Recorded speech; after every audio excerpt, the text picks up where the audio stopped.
All right, so they're a little shy. While they do dance at our powwow, I normally, as we come out to performances, my children are used to introducing themselves. I will give them leeway today, but next time they will be at least saying their names and introducing themselves. So the first dance style that we're going to do is our women's traditional dance style. So of course, pre-European incursion, when all of this happened before Indigenous Peoples Day and all of that, our women wore traditional buckskin regalias. So I know, I'm pretty certain everybody here has seen the movie Pocahontas. Yes, yes, yes. I promise you that is not how our women dress. While you do see some of our eastern tribes that are in shorter regalias, they are still very modest. All of those, I guess you could call it important parts, are covered.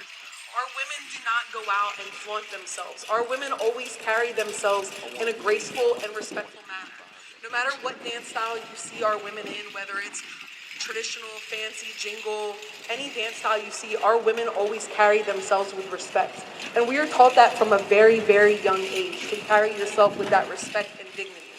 So pre-Europeans, our women all wore buckskin regalias. So has anybody, I don't think anybody has any buckskin on now. So buckskin is normally made out of deer hide. So as an indigenous people, we do not waste anything. So when it comes to going out on a hunt, going and killing a deer, for instance, all of those parts were utilized. So that skin could be used as a blanket. It could be used as what we made our regalias out of. Those bones were used for whether it be a different an instrument, a tool, a part of, a dance stick. The ligaments, that was used as sinew as like a sewing thread. The deer toes are used as rattles, as leg rattles, as hand rattles. So we utilize every part. We are not a wasteful people.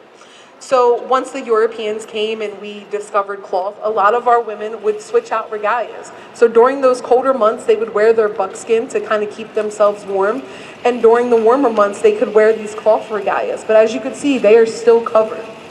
So the women's traditional dance, it depicts a story.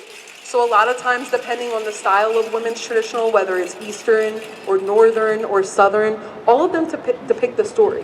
And as you grow older, your regalia grows with you. So you may see minimal things on some of our younger children, but as they grow older, like their grandmother is always decked out. She has a beautiful buckskin regalia.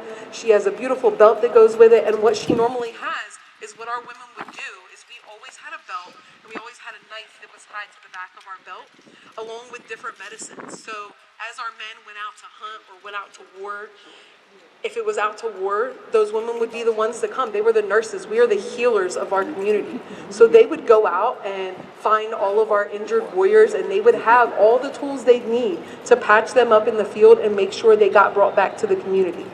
If it was during a hunt, they would have all the materials they need to start preparing that animal to be, completely gutted, to be skinned, to be hide, to utilize all those things. So while our women are the healers, they also carry all tools with them at all times, and that's what this dance style depicts.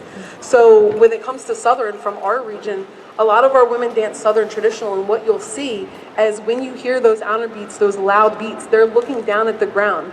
And essentially what they're doing when they're looking down at the ground, they're looking for that path that the Creator has laid out for them.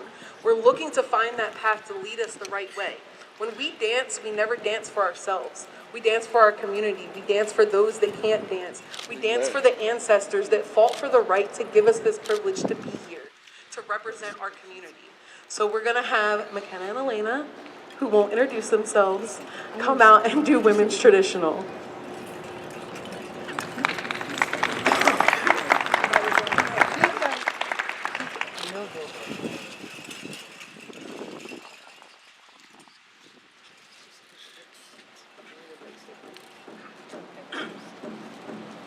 Ready?